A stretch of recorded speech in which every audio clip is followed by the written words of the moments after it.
16 channels.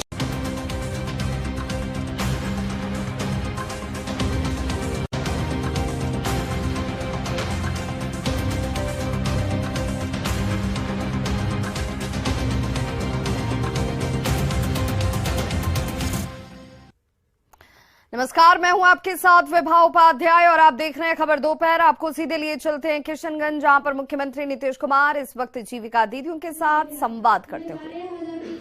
और 8,000 एक नया सिलाई मशीन खरीदी। फिर कुछ दिन के बाद 7,000 रुपये 7 महीने तक घर चलाने के लिए मिला, लेकिन मैंने उस पैसे को खर्च नहीं की। खुद से जमा किया और खुद से कुछ मिलाकर कट्टे पर जमीन लिए। जमीन में मक्का रोपते हैं, धान रोपते हैं। मक्का बेचकर हमको 17,000 फायदा हुआ है। 10,000 अपना बचत खाता में रखे और 7,000 में फिर धान रोपे। धान से चावल बनाकर घर में खाती हूँ और धान का चारा जो गाय के भी खिलाती हूँ। मेरे अबू एक दिन मजबूर हो गए, उनको बोलती है, बेटी अब मैं मजदूर करने नहीं पाती हूँ, मेरा जगह भी नहीं है, कहीं हम बेच के एक टोटो खरीद लेती, बाहर से पैसा आने वाला भी नहीं है, हमको एक टोटो खरीद के दे। तो बेटी एक तो हमको टोटो खरीदने का कोशिश कर दीजिए। तो अबू को बोले ठीक है, अबू एक टोटो खरीद देंगे। तो हमसे SJY में जो जुड़े, तो SJY में जुड़ने से पहले जो हम 100 रुपया कमाई कर रहे थे, सिलाई कर रहे थे, अभी SJY में जुड़ के जो हम कपड़ा की दुकान की है, कपड़ा की दुकान से 500-600 की कपड़ा भी बेच लेते हैं और 300-400 की जो ब्लाउज भी सी लेते हैं। सी के जो है मेरा 1,000-1,100 तक हम इनकम कर लेते हैं। बस उसी का ही सब इनकम की है।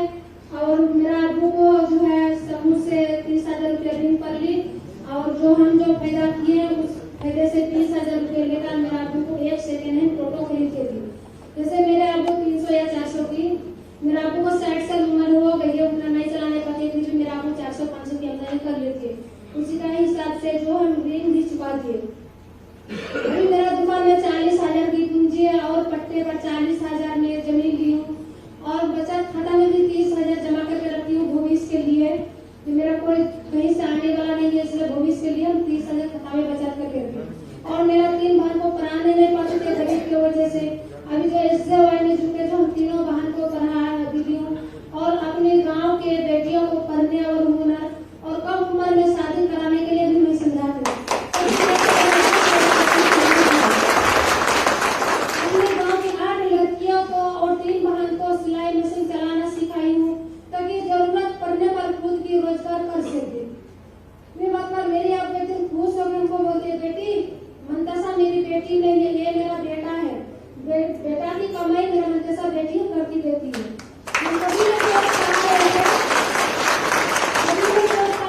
मेरा बेटे हमको टोटो खरीद के देगी, मगर मेरी बेटी जो है हमको टोटो खरीद के दी है और तीनों बहन को पढ़ा भी है, सिलाई का काम भी सिखा दिया। 8 लड़की को जब हम सिलाई का काम सिखाए, 8 लड़की से 300 टका महीना से हम पैसा भी ले चुके हैं। बस जीविका समूह में जो हम कभी नहीं सोचे कि हम इतना अबू को दे पाएंगे कि खुद हम इतना कर पाएंगे, मगर जीविका समूह में जुड़कर इतना हिम्मत और मदद हमको मिली है। जब मेरा घर में अब सब बहुत खुश है, खुशहाली से हम लोग जिंदगी जी रहे हैं और मुख्यमंत्री भैया का बहुत बहुत धन्यवाद है। बहुत बहुत धन्यवाद जी, बहुत ही इंस्पायरिंग आपका कहानी है। हम आगे प्रोग्राम को बढ़ाते हुए सुमित्रा देवी दीदी से अनुरोध करना चाहेंगे, अपना अनुभव को साझा करेंगे। माननीय मुख्यमंत्री नीतीश भैया जी को मेरा प्रणाम। जितने भी हैं दीदी भैया उपस्थित हैं सभी को मेरा प्रणाम। मेरा नाम है सुमित्रा देवी, मैं ग्राम कोसीडांगी प्रखंड ठाकुरगंज जिला किशनगंज बिहार के रहने वाली हूँ। ज्योति जीविका स्वयं सहायता समूह की सदस्य हूँ, नारी शक्ति महिला ग्राम संगठन की सदस्य हूँ, DCLA की सदस्य हूँ। मैं आज अपने बताना चाहती हूँ, जब मैं जीविका में नहीं जुड़ी थी तब मेरा परिस्थिति क्या थी, जब मैं जीविका में जुड़ी हूँ तब मेरा परिस्थिति क्या है, 2 शब्द मैं आप सभी को बताना चाहती हूँ। जब मैं जीविका में नहीं जुड़ी थी तब मैं गरीब परिवार की बेटी और गरीब परिवार की बहू थी और मैं काम करती थी दूसरे के खेत में। काम करके मैं अपना घर चलाती थी। जिस दिन मैं काम नहीं कर पाती थी तो मेरा घर में सही से चूल्हा भी नहीं जलता था। कभी कोई घर में बीमार पड़ गया या कोई पूजा पाठ होने से कर्ज लेना पड़ता था।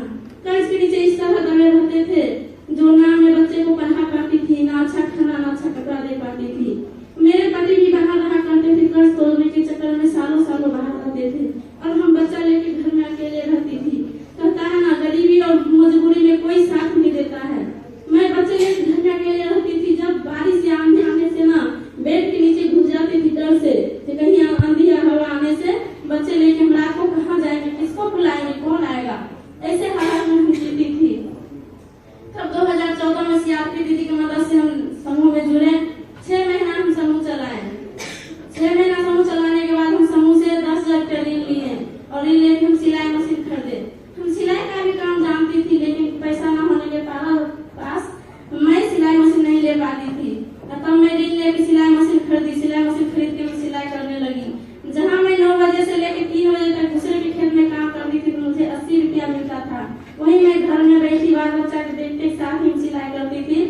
200-300 का काम कर लेती थी। तब मैं दीदी को 10,000 रुपया दिया, समीप में समूह में जमा कर दी। फिर समूह से हम 30,000 रुपया लिए। 30,000 रुपया लेकर मैं दुकान बनाई। मेरा घर रोड के साइड में है, तो मैं दुकान बनाई, कॉस्मेटिक का दुकान खोली। सिलाई के साथ साथ मैं दुकान भी कर लूंगी। मेरा दुकान भी अच्छा चलने लगा और सिलाई भी करने लगे। तब जाके मैं धीरे धीरे फिर 30,000 रुपया जीविका को वापस करके मैं 50,000 लोन लिए। 50,000 लोन लेके मैं कॉस्मेटिक का और रेडीमेड कपड़ा का दुकान बढ़ाए। मेरा दुकान अच्छा चलने लगा। जहाँ मैं 80 रुपया के काम करती थी, वहाँ मैं 300, 400, 500 का रोज काम कर लेती थी। तो मैं अपना पति को बोले, आप घर में आइए, घर में रहिए हम लोग के साथ में, और आप मेरे साथ हाथ बटाइए। जीविका ने मुझे इतना अच्छा काम दिया है, आप भी मेरे साथ रहिए, हम लोग साथ में काम करेंगे। आप मेरा सामान आके दीजिए, मैं दुकान में बैठ के बेचूंगी और सिलाई भी करूंगी। फिर 2020 में कोरोना महामारी में पूरे देश बेरोजगार बैठे थे, लेकिन मुझे काम मिला। नीतीश भैया ने मुझे मास्क बनाने का काम दिए। हम 85,000 का मास्क बनाए। एक महिला के लिए 85,000 मायने रखता है। हम इतना रुपया देखेंगे, लेकिन नीतीश भैया के कारण हम इतना रुपया देखें। जीविका में मास्क बनाए। मास्क बना के हम 50,000 का मास्क बनाए। दुकान कंपनी से हम घर बनाए। मेरे पास घर नहीं था, घर बनाए। फिर मैं 50,000 लोन लेके दुकान बढ़ाए। मेरा दुकान इतना अच्छा चलने लगा। 1,000-1,500 के रोज हम बेच लेते थे, दुकान में सिलाई कर लेते थे, तीनों मिला के। फिर मैं 10 कट्ठा जमीन खरीदे हैं अपना नाम से, उसमें मक्का लगाए हैं जीविका की मदद से। मैं आगे भी चाहती हूँ, मैं दुकान में बैठा हूँ। मेरा घर गाँव में है और दीदी सबको परेशानी होती है। जेरेस कराने के लिए 5 किलोमीटर दूर जाना पड़ता है जेरेस कराने के लिए। इसलिए हम जीविका की मदद से और उस दुकान कंपनी से जेरेस कॉपी का मशीन बैठाना चाहती हूँ। और इसलिए हम नीतीश भैया को दिल से धन्यवाद देते हैं जो भैया आप जीविका जैसे परियोजना को बिहार में लाए, जो हम सब दीदी आज स्वस्थ हैं, सुरक्षित हैं और अपना एक पहचान है। मायके में तो माँ पापा के नाम से जाने जाते थे, लेकिन ससुराल में पति का नाम से। लेकिन जीविका में जीविका ने हमें एक नाम दी, अपना नाम। हमको अपना नाम दी। कहीं जाते हैं तो नहीं कहता है जो देखो राम परवेश की बीबी आई है, कहती है जीविका की दीदी आई है। अपना नाम से जानते हैं, पहले अपना नाम आता है। ये पहचान कौन दिए? नीतीश भैया ने। अगर नीतीश भैया जीविका नहीं लाते तो हम लोग को ना पहचान मिलते, ना हम स्वस्थ सुरक्षित रहते। आज नशा बंद किए हैं, हम बहुत खुश हैं। ऐसे ही हम सब दीदी जीविका से नहीं थे। नशा मुक्त जो भी बचा है वो भी दूर करें, और बेटी को कभी बाल विवाह नहीं करें, क्योंकि मेरा भी शादी 13 साल में हुई थी। मैं भी इस समस्या से गुजर चुकी हूँ। जितने भी दीदी हैं हम अनुरोध करेंगे जो अपना बेटी को बढ़ाइए, पढ़ाइए और ज्ञान दीजिए। अपना पैर पे खड़ा होने का साहस दीजिए। जो अपना पैर पे खड़ा होगी, जो मुसीबत हम नहीं हम झेले हैं, वो मेरे बच्चे ना झेले। इसलिए मैं नीतीश भैया को दिल से धन्यवाद देते हैं। भैया आप जहाँ भी रहें, स्वस्थ रहें, सुरक्षित रहें, खुशहाल रहें। आप स्वस्थ सुरक्षित खुशहाल रहेंगे, हम सब दीदी भी रहेंगे। इसलिए मैं दिल से धन्यवाद देती हूँ। जितने भी दीदी भैया हैं सभी को बोलेंगे नीतीश भैया के लिए दिल से धन्यवाद दें। और इसी शब्दों के साथ मैं अपनी वाणी को विराम देती हूँ। जय भारत, जय बिहार, जय जीविका, जय नीतीश भैया। बहुत बहुत धन्यवाद दीदी। हम सबके अनुरोध से सर एक और दीदी को बुलाना चाहेंगे। बबली देवी दीदी है जो सहायक ग्राहक सेवा केंद्र जो बैंक सखी के रूप में काम करती है। अपना अनुरोध। माननीय मुख्यमंत्री विजय जी को मेरा नमस्कार। यहाँ बैठे समस्त दीदी भाइयों को मेरा नमस्कार। मेरा नाम बबली देवी है। मैं खैरो पंचायत से हूँ, प्रखंड ठाकुरगंज। पंतली जीविका स्वयं सहायता समूह की सदस्य हूँ, कृषि महिला ग्राम संगठन की सदस्य हूँ। जब मैं जीविका में नहीं जुड़ी थी तो मेरे परिवार की आर्थिक स्थिति बहुत ही खराब थी। सन 2018 में मैं जीविका से जुड़ी और जीविका से जुड़ने के बाद मुझे एहसास हुआ कि जीविका एक जीविका साधन है।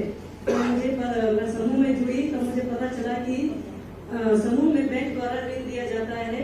तो मैंने सोचा कि ना मैं भी समूह से ऋण लूं और अपना एक बिजनेस करूं।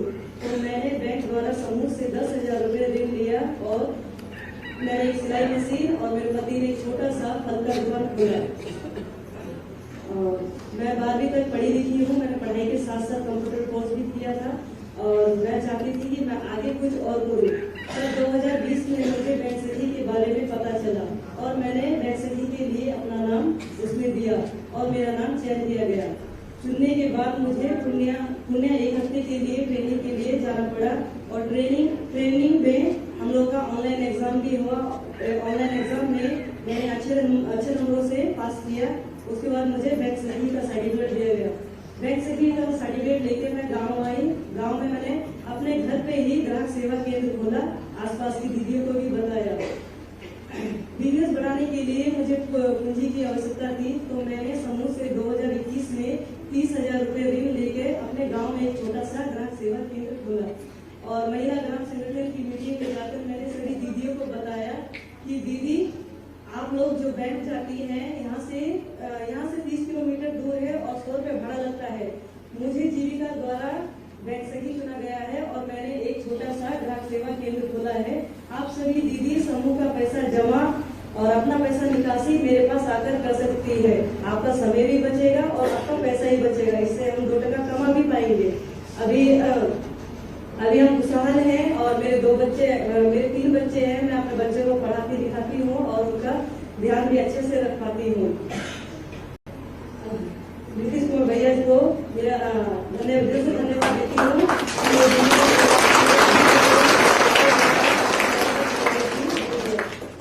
महिला ग्राम संगठन को मैं धन्यवाद देती हूँ कि उनके द्वारा मुझे बैंक सखी चुना गया।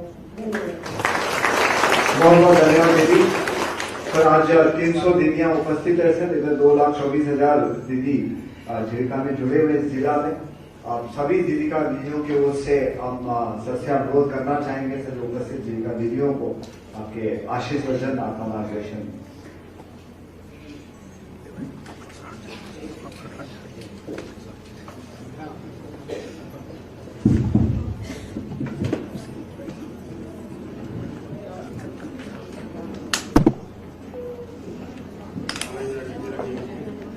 विभिन्न राज्यों के जिलों के समाधान यात्रा के क्रम में आज यहां भी आने का मौका मिला है और जो विभिन्न जिलों का हम दौरा कर रहे हैं उसमें हमारा ये मकसद है कि विकास की जो योजनाएं चलाई जा रही हैं उसको देखना, विकसित हुआ है या नहीं, या कहीं विकास के लिए और कोई बेहतर काम करना है। तो इन सब चीजों को देखने और जानने के लिए और साथ साथ मेरा मकसद यही है कि हम सब जगह जहां जा रहे हैं जीविका की दीदियों के साथ एक मीटिंग करते हैं और इसी सिलसिले में आज आपके बीच में हम जहां से चल रहे हैं वहां आपके साथ बैठ करके आपकी बात को सुनना, आपकी बात को जानना, इसी के लिए। और जब हम जो यात्रा में भी इधर उधर कहीं भी जा रहे हैं वहां पर किसी भी काम को देख रहे हैं, जीविका दीदियों के भी काम को देख रहे हैं, तो इसी सिलसिले में आप लोगों के साथ ही बैठक हो रही है। मुझे आप लोगों की बात सुन करके भी मुझे बहुत खुशी हुई है और इस कार्यक्रम के समाधान यात्रा में तो हमारे साथ आए हुए हैं माननीय मंत्री वित्त विभाग श्री विजय कुमार चौधरी जी, माननीय मंत्री जल संसाधन विभाग श्री संजय कुमार झा जी, माननीय मंत्री भवन निर्माण विभाग श्री अशोक कुमार चौधरी जी, माननीय मंत्री खाद्य एवं उपभोक्ता विभाग संरक्षण विभाग श्रीमती लेसी सिंह जी, माननीय मंत्री विज्ञान एवं प्रावैधिकी विभाग श्री सुमित कुमार सिंह जी, माननीय मंत्री अल्पसंख्यक कल्याण विभाग जनाब जमा खां साहब, माननीय मंत्री आपदा प्रबंधन विभाग जनाब शाहनवाज साहब, माननीय विधायक कोचा धामन जनाब मोहम्मद इजहार अस्फी साहब, माननीय विधायक बहादुरगंज जनाब अंजार बैमी साहब, माननीय विधायक किशनगंज जनाब इजहारुल हुसैन साहब और राज्य के वरिष्ठ अधिकारीगण यहां मौजूद हैं। बिहार के माननीय मुख्य सचिव श्री जनाब अमीर सुभानी साहब, और बिहार के पुलिस महानिरीक्षक श्री आर.एस. भट्टी जी, अपर मुख्य सचिव वित्त विभाग श्री एस. सिद्धार्थ जी, सचिव सूचना एवं जनसंपर्क विभाग और मुख्यमंत्री के सचिव श्री अनुपम कुमार जी, पूर्णिया प्रमंडल के आयुक्त श्री मनोज कुमार जी, पूर्णिया प्रक्षेत्र के पुलिस महानिरीक्षक श्री सुरेश प्रसाद चौधरी जी, ग्रामीण विकास विभाग के सचिव बाला मुरुगन डी जी, किशनगंज के जिलाधिकारी श्री श्रीकांत शास्त्री जी, पुलिस अधीक्षक किशनगंज डॉक्टर इनामुल हक साहब, और आप लोगों के बीच में से जो 6 दीदियों ने अपनी बात कही, मोहतरमा नगमा खातून जी, श्रीमती सुनीता देवी जी, श्रीमती मीना मुर्मू जी, मोहतरमा मनसा खातून जी, श्रीमती सुमित्रा देवी जी, श्रीमती बबली देवी जी, आप सब लोगों की बात सुन करके मुझे अच्छा लगा। आप लोगों ने अपने अनुभव के बारे में जानकारी दी, ये बहुत खुशी की बात है। और आप जानते हैं, हम जो आप लोगों के साथ मिलना चाहते हैं, अब जो संख्याएं बढ़ी, जब मुझको काम करने का मौका मिला 2005 में 24 नवंबर को हमारा काम शुरू हुआ, और उसके बाद जो हम विभिन्न चीजों को देख रहे थे, और उसी सिलसिले में जो देखा कि जो हमारी स्वयं सहायता समूह है यहां, उनकी संख्या बहुत कम है। और जब हम एमपी थे और केंद्र में मंत्री थे, तब भी देश के विभिन्न हिस्सों के बारे में जानते थे कि यहां स्वयं सहायता समूह में महिलाएं ज्यादा संख्या में भाग ले रही हैं, लेकिन बिहार में कम थी। हालांकि उन लोगों से हम मिले हुए थे 2006 के जनवरी में, लेकिन लगा कि इनको और ज्यादा कुछ बेहतर काम होना चाहिए। तो उसी समय और कुछ विशेषज्ञों को बुला करके हमने बातचीत की, सारे सरकार के अधिकारियों के साथ, और बैठ करके निर्णय लिया कि भाई स्वयं सहायता समूह की संख्या को बढ़ाना है, ज्यादा महिलाएं इससे जुड़े, और उनको काम, और एक तो उनका ऐसा काम दिया जाए, और उनका ऐसा इस तरह से उनको एक एक चीज के बारे में जानकारी दी जाए ताकि वो ठीक ढंग से काम करें, उनकी आमदनी हो। तो इन सब चीजों को ध्यान में रखते हुए ही हमने कहा कि भाई हम लोगों को बेहतर ढंग से स्वयं सहायता समूह को चलाना है, और स्वयं सहायता समूह की संख्या बढ़ानी है।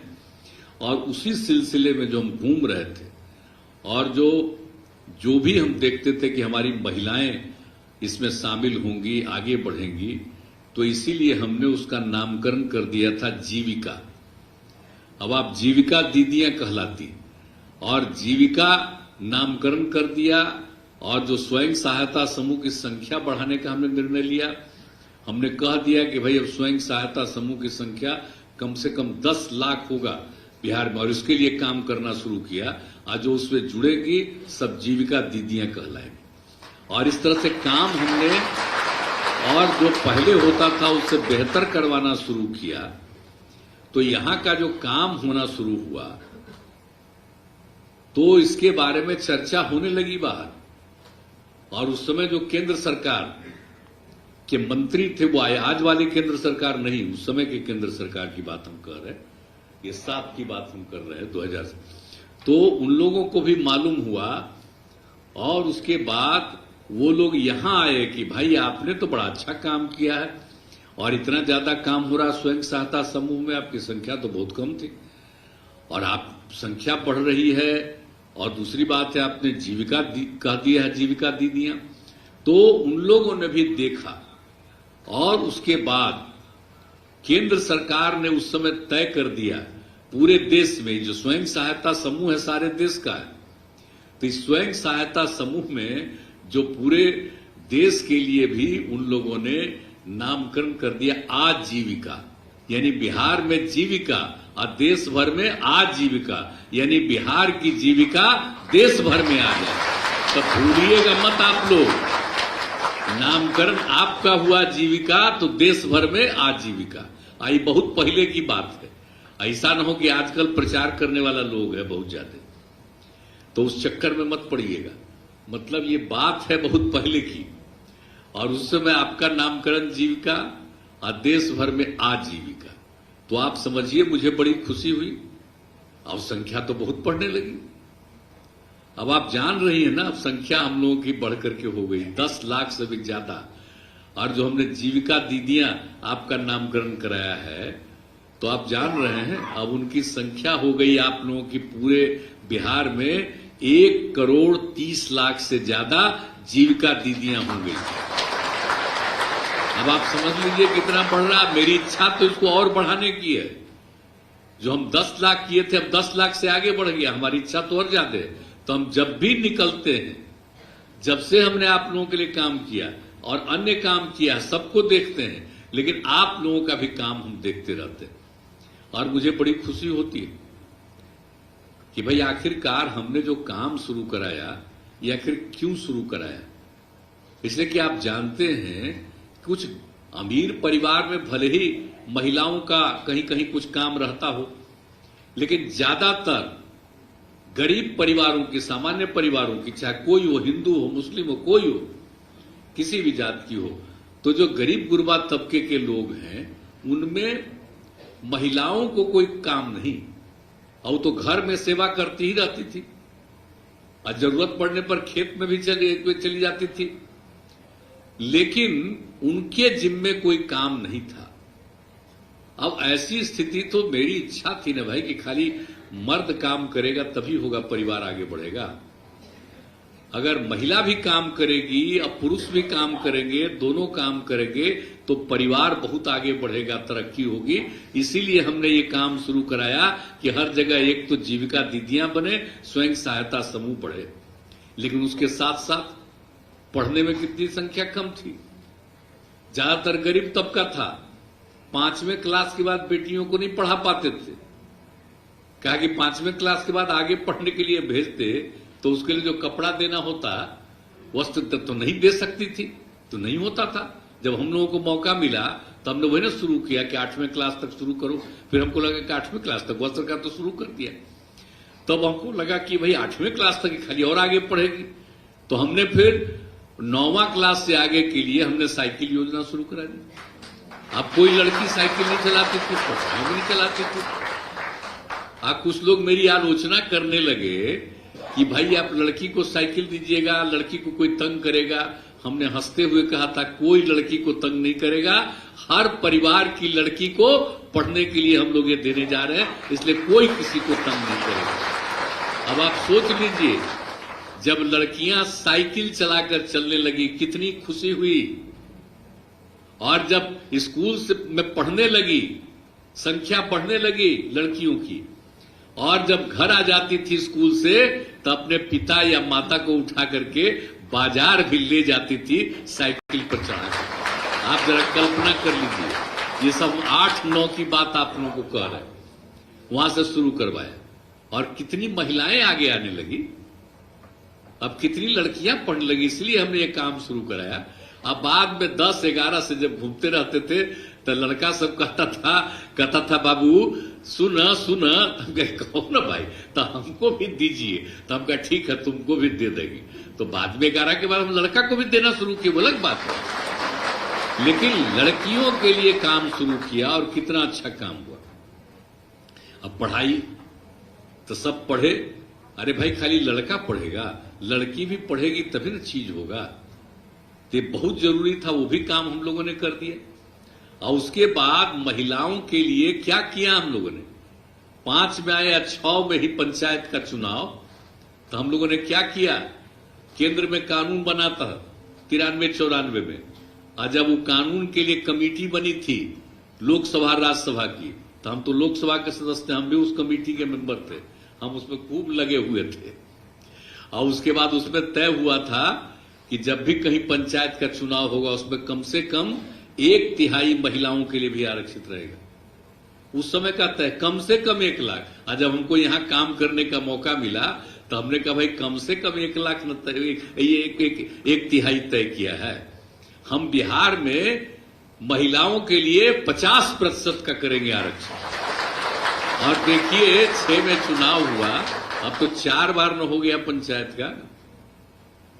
महिलाओं के लिए 50%, और 2007 से फिर नगर निकायों का चुनाव हुआ, उसमें भी हमने 50% कर दिया।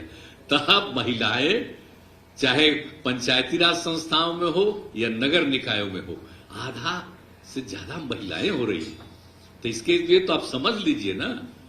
और पहले तो खाली कुछ अमीर परिवार की कुछ महिलाएं इक्का दुक्का जगह कहीं पर होती थी, लेकिन अब सब कितना ज्यादा अनुसूचित जाति, अनुसूचित जनजाति, अति पिछड़ा, हिंदू, मुस्लिम, कोई भी जात की महिला सब जगह जो अब हो रही है, कितना अच्छा लग रहा है।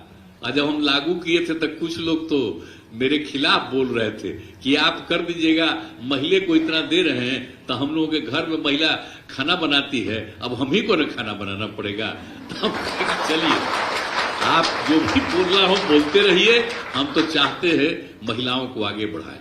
अब चलिए, अब कितनी महिलाएं बढ़ने लगी, पढ़ाई में भी, जीविका दीदियों में, और उसके अलावे इन सब चीजों में सबको दिया जगह। तो ये सब काम किए। और उसका सरकारी नौकरी में 2013 में हमने क्या कर दिया, पुलिस में हमने क्या कर दिया, महिलाओं के लिए 35% का आरक्षण।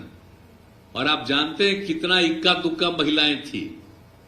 और अब बिहार में जितनी महिलाएं हो गई, हमने तो 35% की, अब हो गई 28%, 29% के करीब। तो अब आप समझ लीजिए कि जितनी महिलाएं अब हैं आप पुलिस में, ऐसा देश में जो हम लोगों से दुगना 2.5 गुना ज्यादा पुलिस की संख्या है, वहां भी इतनी संख्या महिलाओं की नहीं है जितना बिहार में हो गया है ये महिलाओं की। और उसके बाद 2016 में हमने तय कर दिया सब सरकारी सेवा में हम महिलाओं के लिए 35% का आरक्षण देंगे, और वो सब शुरू हो गया। तब सोच लीजिए, समाज का विकास होगा तो पुरुष के साथ साथ जब महिलाओं को दायित्व मिलेगा और उनको अवसर मिलेगा, काम करने का मौका मिलेगा, उनको सहायता दी जाएगी, तभी न परिवार आगे बढ़ेगा और तभी न राज्य आगे बढ़ेगा। इसीलिए ये सब काम होता है। तब आप लोग काम कर रहे हैं, कितना अच्छा लग रहा है। पहले मिलते थे, चाहे चुनाव लड़ते ही रहते थे, बात तो हम करते रहते थे, हमको मानती बहुत थी, लेकिन अब बेचारी सबको बोलने में उतना बढ़िया नहीं लगता था। आजकल आप लोगों के बीच में हम जाते हैं, कितना अच्छा बोलने लगी हैं, कितना अच्छी बात हो गई, नई टेक्नोलॉजी के बारे में सब बात जान गई, एक एक चीज आप लोगों का हो गया। तो आप सोच लीजिए कितना विकास हो रहा है। तो हम तो ये सब काम कर रहे हैं, लेकिन इसके साथ साथ हम तो यही ना चाहते हैं कि आपका और विकास हो, संख्या भी बढ़ा रहे, और हम घूम काहे के लिए रहे, सबकी स्थिति देख रहे, और आपकी बात हम सुनते रहते हैं। आपकी आमदनी बढ़ी है, लेकिन हम आपकी आमदनी और बढ़ाना चाहते हैं और आपकी संख्या भी बढ़ाना चाहते हैं। जब आपकी आमदनी और बढ़ेगी और आपकी संख्या बढ़ेगी तो परिवार कितना बेहतर हो जाएगा और राज्य कितना आगे बढ़ेगा। तो इसीलिए हम चाहते हैं, तो हमको तो पूरा है, और आप लोग जो काम कर रही हो पूरा काम करते रहिएगा। और आप ही लोगों के कहने पर आप बोलिए ना, हम तो आपके लिए काम कर रहे थे, घूमते ही रहते थे, हर बार मिलते थे, हर किसी को देखते थे कितना अच्छा काम कर रही है, किनको और कुछ जरूरत है, हर बार आपके काम में हम बढ़ाते जाते हैं। इस बार भी घूम रहे हैं तो आपको और काम बढ़वाएंगे, वो अलग बात है। लेकिन महिलाएं कितना अच्छा काम कर रही है। लेकिन जब 2015 में जीविका दीदियों का ही एगो मीटिंग था पटना में, राजधानी, हम भाषण देकर के बैठे तो जीविका दीदियां खड़ा हो गई, और खड़ा होकर कहीं कि शराब बड़ा बुरा चीज है, आप शराबबंदी लागू कीजिए। तो हम फिर वापस गए, एगो यहीं पर बैठी ये महिला जो है, ये भी उसमें थी, लेसी सिंह थी, वो उस मीटिंगवा में थी, ये भी बैठी हुई थी। तो इसलिए हम आप लोगों को याद दिला देते हैं, महिला है इसलिए जान लीजिए कि तब हम खड़ा होकर के चले गए और जाके हमने कहा कि देखिए भाई 3 महीना में चुनाव होने वाला है, अगर चुनाव के बाद फिर जीत जाएंगे हम तो शराबबंदी लागू कर देंगे। और उसका आ गए हम लोग, 15 के नवंबर में चुनाव हो गया, जीत गए, तो हम लोगों ने तय कर दिया और बोलिए लागू हो गया। और कितना इसके लिए अभियान चलाएगा? पूरे राज्य में जितना अभियान चलाएगा, शहरों में तो उतना नहीं, लेकिन गांव में ज्यादा चला। और इतना करने के बाद हम लोगों ने लागू कर दिया। और जब लागू कर दिया तो कुछ बड़े शहरी क्षेत्रों में हम लोगों ने देसी को तो बंद किया, शराब को विदेशी रहने दिया। लेकिन आप जान लीजिए कि जैसे ही ये हुआ, समूचे बिहार में लागू कर दिए, बाकी जगह देसी विदेशी पूरा शराबबंदी लागू। तब वहां जो शहरी क्षेत्र में, कुछ बड़े बड़े शहरी क्षेत्र में, तो वहां भी महिला, पुरुष, बच्चे, बच्चियां सब निकल करके दुकान खोलने नहीं दी। मुझको इतनी खुशी हुई कि अरे भाई, हमको तो लग रहा था कि शहरी क्षेत्र में भी प्रचार नहीं किए, अभी प्रचार और करवावेंगे तब लागू करेंगे। यहां तो पहले ही से सब तैयार है, इसलिए उसको तुरंत 5 तारीख को 4 दिन के अंदर हम लोगों ने शहरों में भी लागू कर दिया पूरा। और तब से शराबबंदी लागू है।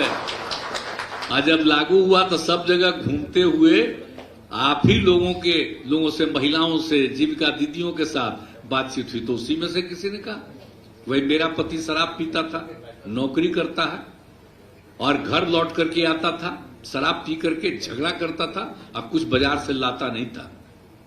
हम लोगों को बड़ा दुख था, बच्चे बच्चियों को पढ़ने में भी दिक्कत थी। लेकिन जब शराबबंदी लागू हो गया तो उन्होंने भी शराब पीना छोड़ दिया और अब वो आते हैं तो सब्जी लेकर के आते हैं, मुस्कुराते हैं। और अब हम लोगों को कितनी खुशी है, ये महिलाओं ने बताया। बोलिए शराबबंदी लागू होने से कितना होगा? अरे कुछ तो गड़बड़ करने वाला होता ही है। कोई भी काम करिएगा तो 100 में 90 तो बहुत जल्दी ठीक हो जाता है, लेकिन बाकी जो 10 है ना, उसमें मेहनत करना पड़ता है। तो उसमें भी 5-7% को ठीक करिए, 8% को ठीक करिए। इक्का दुक्का तो गड़बड़ होता ही है, स्वभाव गड़बड़ रहता है, वो तो एक अलग बात है। लेकिन बाकी सब आप जानते हैं। 2018 में हमने एक पूरा का पूरा जायजा लिया। 1,64,00,000 लोगों ने शराब पीना छोड़ दिया था। अभी तो हम फिर दोबारा करवा रहे हैं, इस बार और पता चलेगा। कुछ लोग कई शराबबंदी लागू कर रहे हैं तो अंड-बंड बोलता है ना, जहरीला शराब से मर जाता है, और तब उसी समय तरह तरह की बात करने लगता है। कुछ लोगों को लगता है कि शराबबंदी खत्म हो जाए। ये कितना गंदा काम करते रहता है। तो इसीलिए, और पिछले साल हम लोगों ने जो किया था समाज सुधार अभियान, और उसमें तीनों चीज, शराबबंदी भी, बाल विवाह और दहेज प्रथा के खिलाफ। तो आप बोलिए कानून बना हुआ, अभी तक तो आप तो चर्चा कर ही नहीं रहे थे। बाल विवाह नहीं होना है, कानून बना हुआ है। लड़की की उम्र 18 साल हो तब शादी होगी, कम से कम 18 साल, और लड़का का उम्र कम से कम 21 साल हो तब शादी होना चाहिए। तो इसलिए बाल विवाह बहुत जरूरी है। और कम उम्र में शादी होगा बिना मतलब को लोगों को तंग होता है, बहुत परेशानी होती है, नहीं होना चाहिए। और दहेज प्रथा कोई मतलब है? लड़की की शादी लड़का से होगी और लड़की के परिवार को, लड़का के परिवार को देना है पैसा। ये कितना गंदा है। कानून बना हुआ है दहेज प्रथा के खिलाफ देश भर में, लेकिन फिर भी कुछ लोग करते हैं। क्या मतलब है गड़बड़? आप बताइए। तो लड़का का ब्याह करने के लिए लड़की के लिए, अरे लड़का को लड़की से शादी होगा तभी ना बाल बच्चा पैदा होगा, और नहीं होगा तो उसका कोई बाल बच्चा होगा। हम लोग सब बैठे हुए हैं, हम लोग को तो मां ने ना जन्म दिया है, पिता दे देगा जन्म? ये संभव है कभी जी? तो इसलिए सब कुछ तो महिलाओं का। तब महिला के शादी के लिए पैसा, कानून तो बना हुआ, तब भी कुछ लोग गड़बड़ करता है। तो शराबबंदी नहीं होना चाहिए, ये शराबबंदी लागू करना चाहिए। शराब के खिलाफ बिल्कुल चलना चाहिए। शराबबंदी लागू, और ये दहेज प्रथा के खिलाफ हम कह रहे हैं। शराबबंदी लागू करने के लिए तो एक अलग हम बता ही चुके हैं, मैंने दहेज प्रथा के बारे में कह रहे। तो ये दहेज को नहीं होने देना चाहिए, बाल विवाह नहीं होने देना चाहिए। तो इसके लिए आप सब लोग पिछली बार जो किए थे, जो आप बता रहे समाज सुधार अभियान, इसके लिए हमने कागज पिछली बार ही बंटवाया है। तो याद रखिए क्या कागज बंटवाया पिछली बार। आप पिछली बार जो आपको दिए, आप देख लीजिए हम लोगों ने जो सबको बताया कि भाई क्या हुआ था, देश को आजाद करने वाले राष्ट्रपिता महात्मा गांधी, तब बापू जब आजादी की लड़ाई लड़ रहे थे तब पूरे देश में लोगों को समझा रहे थे शराब बुरी चीज है, शराब मत पियो। शराब आदमियों से न सिर्फ उसका पैसा छीन लेता है बल्कि उसकी बुद्धि को हर लेता है। अब और दूसरा चीज क्या कहते थे, शराब पीने वाले इंसान हैवान हो जाते।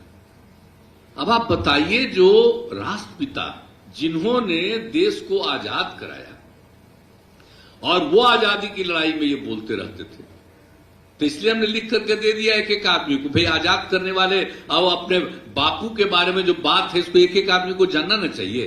कुछ लोग अपना को काबिल समझता है, और तो मेरे खिलाफ है तब से न हो गया है, कुछ काबिल लोग अपने को समझता है, चंद लोग, सब लोग नहीं, चंद लोग, तो उसके चलते कि हम शराबबंदी लागू करवाए। लेकिन आप बोलिए तो भाई आप लोगों की इच्छा, आप बापू की आकांक्षा, तो हम लोग तो वही ना लागू किए हैं, इसलिए एक एक को बताना चाहिए। इसके बाद हम लोग जब लागू कर दिए शराबबंदी, तब फिर उसके बाद आप जान लीजिए, जो दुनिया भर का स्वास्थ्य का काम देखता है, WHO वर्ल्ड हेल्थ ऑर्गेनाइजेशन, विश्व स्वास्थ्य संगठन, अंतर्राष्ट्रीय है, सारे देश के लिए है, और उन लोगों ने भी 2016 में हम लोग शराबबंदी लागू किए थे, उसने पूरे दुनिया का अध्ययन किया और उसकी रिपोर्ट 2018 में जारी किया, और देख करके हमको लगा कि देखिए जरा सा इन लोगों ने क्या बताया। कहा कि पूरे दुनिया में एक साल में 30 लाख लोग मरते हैं, और जो 30 लाख लोग मरते हैं उसमें 5.3% लोग शराब पीने के कारण मर जाते हैं। ये दुनिया भर का आंकड़ा, अब आप सोच लीजिए। और कोई 20 साल से लेकर के 39 साल का है, शराब पीता है, आप जरा सोच लीजिए कैसा चीज है शराब पीना, कितनी बुरी चीज है। और जो लोग भी कई तरह का जो काम करते रहता है, अब आप बताइए, अब आप जानते ही हैं, उसने तो ये भी कह दिया जितना बीमारियां हैं, और उसका अध्ययन किया कि दारू पीने से 200 तरह की बीमारियां होती हैं, और जो सबसे खराब बीमारियां हैं लिखा हुआ है वो सब उसी में होता है, शराब पीने के कारण। तो इसने बताया, जब देखिए तो अभी कोरोना का दौर था, कौन किया, वही WHO वालों ने ही किया, विश्व स्वास्थ्य संगठन ने सब चीज के बारे में सबको बताया, और उन्हीं लोगों ने 16 में पूरे दुनिया का किया शराब के बारे में कि क्या हालत है, कौन लोग, कितने लोग इसके लिए तबाह होते हैं। तो एक एक चीज के बारे में सब तरह से उन्होंने किया। और जानते हैं शराब पीते हैं लोग, और जो दुनिया भर में आत्महत्या कितना करता, तो उसने देखा कि जितना लोग आत्महत्या कर लेता है उसका 18% लोग दारू पीने वाला आत्महत्या कर लेता है। ये उसका रिसर्च है जो हम लोगों ने दिया, एक एक तरह से हम लोगों ने कहा। और उसके बाद गाड़ी चलाता है, अब मैंने कि सब कितना दुर्घटना होता है, सड़क दुर्घटना, तो उसने पूरे दुनिया का कहा कि सड़क दुर्घटना जितना भी होता है उसमें 27% दुर्घटना होती है जो सड़क चलाने लगता है, दारू पी करके चलाता है, और उसी के चलते दुर्घटना होती है। आप सोच लीजिए, दुर्घटना भी होता है और उसका 27% यानी 1/4 से भी ज्यादा दुर्घटना होती है दारू पी करके लोग गाड़ी चलाते हैं। तब एक एक चीज के बारे में, बीमारी के बारे में, हर चीज के बारे में, तो एक एक चीज जो आप लोगों को हम लोगों ने दे दिया है। और उसी तरह से बाल विवाह दहेज प्रथा के खिलाफ कानून बना हुआ है। तो यही हम आग्रह करेंगे कि न सिर्फ खुद ही खाली देखते रहिए, बाल बच्चा सबको, और सिर्फ घर में ही नहीं, अगल बगल सबको, और आप लोगों के हाथ में ही है, आप ही के कहने पर ही सब हो रहा है, और आप लोगों की तरक्की हो रही है, आप लोगों की संख्या बढ़ रही है, और हम आगे बढ़ाना चाहते हैं। तो इसलिए जरूरी है कि आप लोग सबको कहते रहिए। अब बुरी चीज है कोई अगर दहेज लेता है तब मना करिए, मत लो।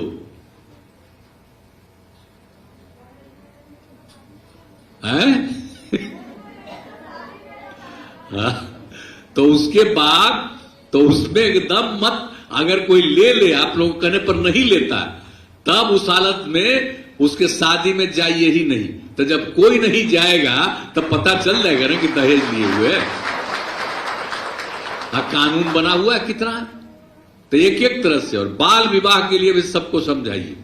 तो एक एक चीज, और जो काम कर रहे हैं वो काम को खूब बढ़िया से कर रहे हैं, इसको और आगे करते रहिए। आपका काम हम लोग बढ़ाएंगे, आपकी आमदनी आपको बढ़वाएंगे, आप और आगे बढ़ाइए, समाज आगे बढ़ेगा, आप सब आगे बढ़िएगा।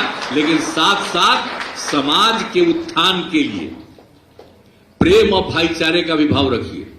कुछ लोग तो पहले जानबूझकर झगड़ा करता था, अलग अलग जात वाला, हिंदू मुस्लिम वाला भी, लेकिन अब तो बहुत कम गया है। तब आप लोगों का दायित्व तो है कि कोई किसी भी धर्म का हो, कोई किसी भी जात का हो, झगड़ा नहीं करे, सब अपना काम करे।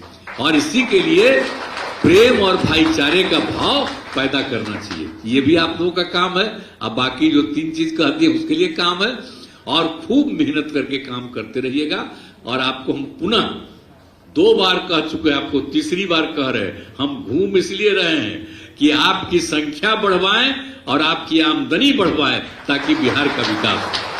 तो आपको जब ये सब चीज पसंद है तो हम जो कह रहे हैं कि ये जो चीज है समाज सुधार वाला काम, ये काम बराबर आप लोग जो हमने पिछली बार किया था और हमने कह दिया था कि भाई हम तो 12 जगह गए और हम बीच में तो 2 बार कोरोना और बढ़ गया था, तो हमने कहा कि भाई आप लोग जरूर घूमते रहिए। तो हम आग्रह करेंगे कि भाई समाज सुधार अभियान वाला भी काम आप लोगों का जारी रहे, ये जरूर रखिएगा। आप जारी रखिएगा ना, इसके लिए हाथ उठा के बताओ। चलिए, बहुत बहुत धन्यवाद। और आपकी बात सुन के खुशी हुई। इसी तरह से आप और खुद भी आगे बढ़िए, परिवार को आगे बढ़ाइए, बाकी महिलाओं को भी जोड़िए, सबको आगे बढ़ाइएगा, तो ये बड़ी खुशी की बात होगी। इन्हीं शब्दों के साथ मैं आप सबको हृदय से धन्यवाद देता हूं। बहुत बहुत सर, बहुत बहुत धन्यवाद सर। इस जिला में सर अभी तक 321 करोड़ का ऋण प्राप्त हुआ सर बैंकों के माध्यम से। वापसी प्रतिशत 98% है सर, 98 to 99% है सर। अभी आपसे अनुरोध है सर, 1533 समूहों के बीच में 23 करोड़ 50 लाख 50 हजार रुपया का चेक वितरण हम 2 दीदी से अनुरोध करना चाहेंगे, जाके माननीय मुख्यमंत्री महोदय के हाथ से प्राप्त करेंगे।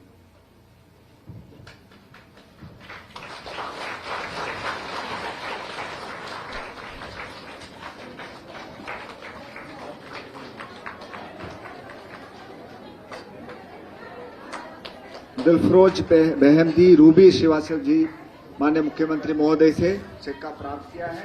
हम अभी अनुरोध करेंगे मेजबानी देवी दीदी से, खुद से बनाई है मेमेंटो माननीय मुख्यमंत्री महोदय के अपने हाथ से देंगे। मेमेंटो देते हुए जीविका दीदी को उससे धन्यवाद भी करेंगे।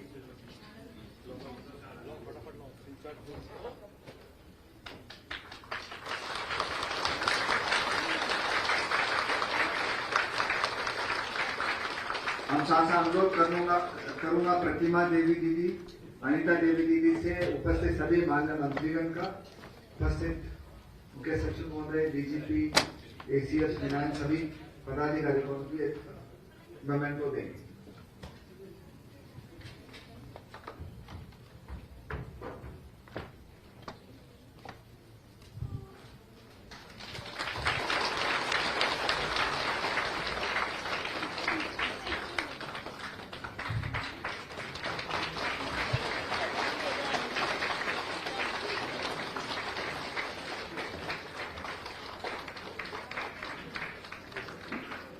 बहुत बहुत धन्यवाद दीदी। हम आज माननीय मुख्यमंत्री महोदय को 1 करोड़ 30 लाख जीविका दीदियों की ओर से बहुत बहुत धन्यवाद देना चाहता हूँ। साथ साथ उपस्थित सभी माननीय मंत्रीगणों का, सभी उपस्थित पदाधिकारियों को भी आपके